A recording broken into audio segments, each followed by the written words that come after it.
Hello po, nandito ulit ako sa puntod ng anak ko, mga mahal ko sa buhay. Nagtataka po kayo, laging ito yung pinopost ko. Kasi sobrang mahal ko po sila, lalo na po yung anak ko, syempre.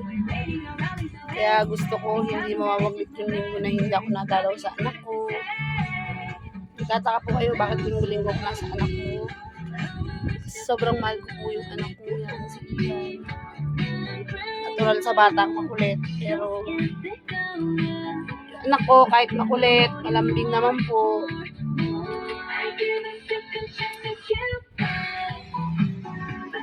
Saka para ma-inspire din yung ibang mahal sa buhay na namatayan, na hindi porket nakalibing na sila sa sementeryo, hindi na sila kasama natin sa buhay, dapat na natin silang kalimutan.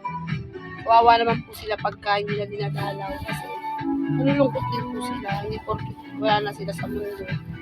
Pabayaan na natin, kakalimutan na.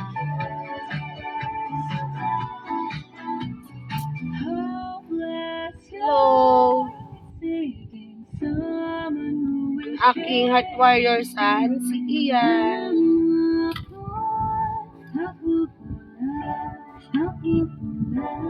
God bless you all.